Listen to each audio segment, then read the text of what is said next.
ముక్కు తీరు బాగలేకపోతే సర్దుకుపోవటం తప్ప ఒకప్పుడు చేయటానికి ఏమీ ఉండేది కాదు.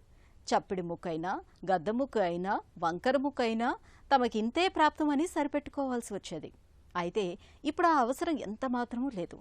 రైనోప్లాస్టీ సర్జరీ సాయంతో ముక్కులో ఎలాంటి లోపాన్ని అయినా ఇట్టే సరిచేయించుకోవచ్చు. ముక్కును తమకు నచ్చినట్టుగా తీర్చిదిద్దుకోవచ్చు. ముక్కును తీర్చిదిద్దే ఆధునిక సర్జరీ రైనోప్లాస్టీ గురించి ఇప్పుడు తెలుసుకుందాం.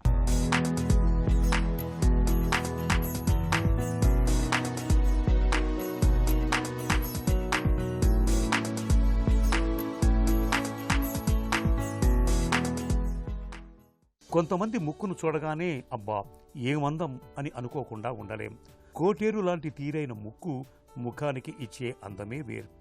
మరి మనలో అందరికీ ఇలాంటి కోటేరు ముక్కు ఉంటుందా అంటే లేదనేదే సమాధానం. పుట్టుకతోటి ముక్కులో లోపాలు ఉండొచ్చు, లేదా ప్రమాదాల్లో గాయాల మూలంగా ముక్కు తీరుతెన్నులు మారిపోయి ఉండొచ్చు. ఒకప్పుడైతే ఇలాంటి లోపాలకు చేయటానికి ఏమీ ఉండేది కాదు. కానీ నేడు రైనోప్లాస్టీ సర్జరీ సాయంతో ముక్కును మనం కోరుకున్న విధంగా తీర్చిదిద్దుకోవచ్చు. ముక్కు లోపాలకు సంబంధించి మనలో చాలామందిలో అయితే గద్ద ముక్కు లేదంటే చప్పిడి ముక్కు అనేవి ఎక్కువగా కనిపిస్తాయి. ఈ రకమైన లోపాల్ని ఇవాళ చాలా సులువుగా సరిచేయొచ్చని చెబుతారు డాక్టర్లు. ఈ ఫ్రంట్ పార్ట్ ఇలా పైదాన్ని ఉండేదాన్ని దాన్ని డోర్సమ్ అంటాం అనమాట. దీన్ని టిప్ అంటారు. దీన్ని ఇక్కడ రూట్ అంటాం అనమాట. ఆ రాడిక్స్ అంటాం మా మెడికల్ భాషలో. దెన్ ఇవి ఏమో నాస్టిల్స్, అందరికీ తెలిసినవి. ఇది మధ్యలో ఏమో ఇదంతా స్కిన్లో ఉంటే అడుగున లోపల ఉండేది ఏంటంటే బోనీ స్ట్రక్చర్ ఉంటుంది. ఆ మధ్యలో ఒక లేయర్ ఆఫ్ కార్టిలేజ్ ఉండి అటు ఇటు కవర్ అవుతున్నాను మ్యూకస్ మెంబ్రెయిన్. ఈ మ్యూకస్ మెంబ్రెయిన్ కవర్ అయ్యి దెన్ రెండు గాలి దాంట్లోంచి వెళ్తూ ఉంటుంది అనమాట. So this is basic parts of the nose అనమాట.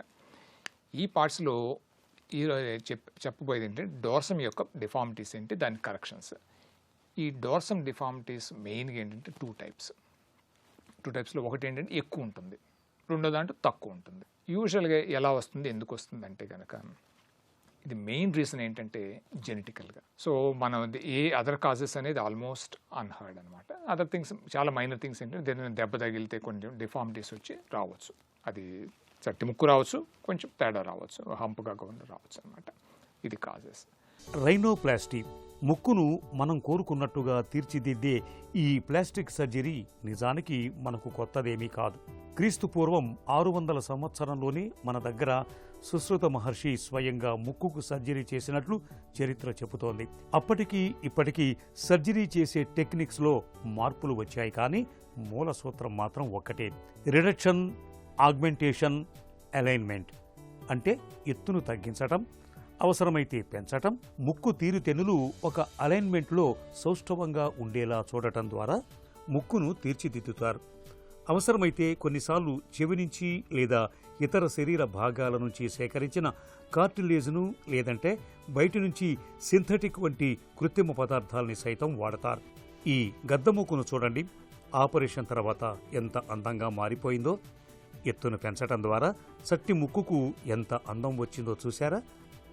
ఇక్కడ చూడండి, సర్జరీ తర్వాత ముక్కులో వంకర ఎలా మాయమైపోయిందో. కొంతమంది ఏంటంటే short cuts, for example short term, మనకు కొంచెం ఇంప్రూవ్స్గా కావాలి, మనకి ఏదైనా ఫంక్షన్కి వెళ్ళాలి, మన నోస్ కొంచెం చూడటానికి బాగుండాలి, అదర్వైజ్ నాకు ప్రాబ్లం ఏం లేదు అని అనుకునే వాళ్ళకి ఏం చేస్తామంటే ఈ స్కిన్కి బోన్కి మధ్యలో ఇక్కడ ఇంజెక్షన్స్ ద్వారా ఫిల్లర్ అనే మెటీరియల్, సింథటిక్ ఫిల్లర్స్ ఇస్తాం, హైల్రోనిక్ యాసిడ్. ఈ హైల్రోనిక్ యాసిడ్ అనే సబ్స్టెన్స్ ఏంటంటే బాడీలో స్లోగా ఇంటిగ్రేట్ అవుతుంది అనమాట. ఇంటిగ్రేట్ అయ్యి తర్వాత దెన్ కొంచెం ఆ ఏరియాని పెరుగుతుంది అనమాట. దీని లైఫ్ స్పాన్ ఎంత అంటే అప్రాక్సిమేట్లీ 1 year ± ఉంటుందన్నమాట. ఈ విధంగా ఈ హైల్రోనిక్ యాసిడ్ వల్ల ముక్కు డోర్సమ్ యొక్క హైట్ పెరుగుతుంది. ఇది వద్దు అనుకునే వాళ్ళకి ఏంటంటే then the better to go for operative rhinoplasty అనమాట. డిప్రెస్డ్ నోస్కి వాళ్ళు మేము చేసేది ఏంటంటే మళ్ళీ స్కిన్ కింద నుంచి వెళ్తాం అనమాట. ఆపరేషన్ ఏంటంటే అంత లోపల నుంచే ఉంటుంది. అండ్ ఆ లోపల నుంచి వెళ్ళి మెటీరియల్ కొంత యాడ్ చేస్తాం బోన్కి స్కిన్కి మధ్యలో.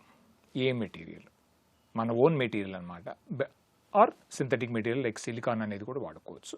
బట్ ఆఫ్ లేట్ ఏంటంటే సిలికాన్ వల్ల ఫ్యూచర్ ప్రాబ్లమ్స్ వచ్చే ఛాన్స్ ఉందని చెప్పేసి మన own material any day is the best choice అండి. దాన్నే ఎక్కువగా cartilage, bone. Out of that cartilage is the best material. ఎందుకంటే బోన్ ఏమవుతుందంటే ఓవర్ ద టైమ్స్ బాగా తగ్గిపోతూ ఉంటుందన్నమాట. అదే కార్టిలేజ్ అయితే ఫర్ ఎగ్జాంపుల్ అది పెట్టింది యూజువల్గా మినిమల్గా అయినా కానీ బట్ చాలా కాలం ఉంటుందన్నమాట. దాంట్లో మెటీరియల్స్ ఎక్కడెక్కడి నుంచి తీయచ్చు అంటే మిడ్ లైన్లో కొంత సెప్టమ్ అని ఉంటుంది ఎవరికైనా, ఆ సెప్టమ్ పార్ట్ కొంత తీయచ్చు, లేదంటే ఇయర్ ఈ మధ్యలో పార్ట్ని తీయచ్చు, లేదంటే ఈ రిబ్స్ యొక్క పక్క పార్ట్ని తీయచ్చు అనమాట. కోస్టల్ కార్టిలేజ్ అంటాం. ముక్కును మనకు నచ్చిన విధంగా తీర్చిదిద్దే రైనోప్లాస్టీ సర్జరీకి కనీసం 1-2 గంటల సమయం పడుతుంది. అవసరాన్ని బట్టి లోకల్ లేదా జనరల్ అనస్థీషియా ఇస్తారు.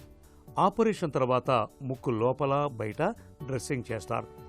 అదే రోజు కానీ లేదంటే తరువాతి రోజు కానీ డిశ్చార్జ్ చేస్తారు. సర్జరీ తర్వాత 1 వారం పాటు యాంటీబయాటిక్స్, నొప్పి నివారణ మందుల్ని వాడాల్సి ఉంటుంది. 5 రోజుల తర్వాత డ్రెస్సింగ్ని తొలగిస్తారు. వారం 10 రోజుల పాటు నోటితో గాలిని పీల్చుకోవటం, వ్యాజ్లైన్ ప్యాక్లను పెట్టుకోవటం వంటి జాగ్రత్తల్ని ఖచ్చితంగా పాటించాలి.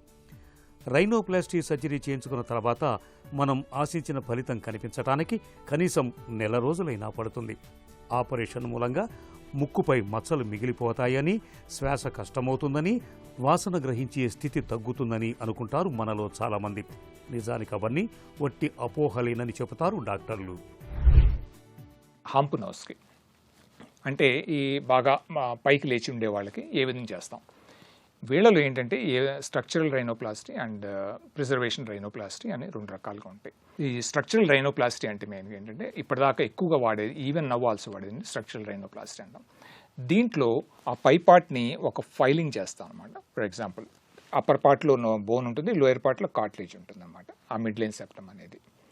సో ఇక్కడ నుంచి చిన్న కట్ ఇక్కడ నుంచి ఇచ్చి లోపలికి వెళ్తాం అనమాట. అంటే కాళ్ళు మెల్ల మీద వేరే ఒక 5 మిల్లీమీటర్స్ కట్ ఉంటుంది, మిగతా అంతా లోపలే ఉంటుంది అనమాట. సో అలా వెళ్ళి లోపలికి వెళ్ళి ఆ కార్టిలేజ్ని మిగతా పక్కాటిని సెపరేట్ చేసి ఆ కార్టిలేజ్ ఎక్కడైతే ఉంటుందో దాన్ని కొంచెం కట్ చేసి, అంటే ఎంత కావాలనుకుంటే అంతే ఉంచి మిగతాది కట్ చేస్తాం అనమాట. అలాగే మిగతా బోన్ ఏంటంటే ఏదర్ ఫైలింగ్ అన్నా చేస్తాం, లేదంటే ఆస్టిటోమ్ పెట్టి కట్ చేసేస్తాం అనమాట. ఈ 2 రకాలుగాను దీన్ని చేస్తాం అనమాట. అంటే లిటరల్గా ఏంటంటే ఆ పార్ట్ని మనం తీసేస్తున్నాం, ఏదైతే హంప్ అనుకుందో ఆ ఎక్స్ట్రా పార్ట్ని మనం తీసేస్తున్నాం అనమాట.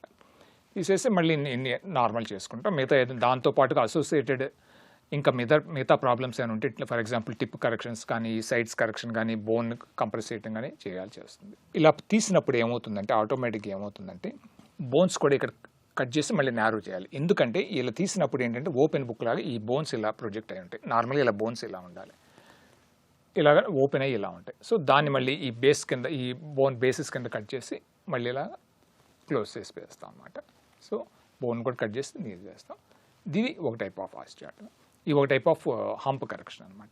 ఇతరత్రా క్వాలిఫికేషన్లు ఎన్ని ఉన్నా వాటన్నిటిలోకి ఇవాళ అందానిదే అగ్రతాంబూలం. చక్కటి ముఖార విందం మనలో ఆత్మవిశ్వాసాన్ని పెంచడంతో పాటు ఎదుటివారిలో మనపై పాజిటివ్ దృక్పథాన్ని కలుగజేస్తుంది. ఉద్యోగ సాధనలో తోడ్పడుతుంది. అంతెందుకు కొన్ని రకాల ఉద్యోగాలకు అందమే ప్రధాన అర్హతగా ఉంటోందనటంలో అతిశయోక్తి లేదు. ఈ నేపథ్యంలో ముక్కులో లోపాల్ని, తేడాల్ని సరిచేయించుకోవాలనే వారికి రైనోప్లాస్టీ సర్జరీ ఒక వరం లాంటిది.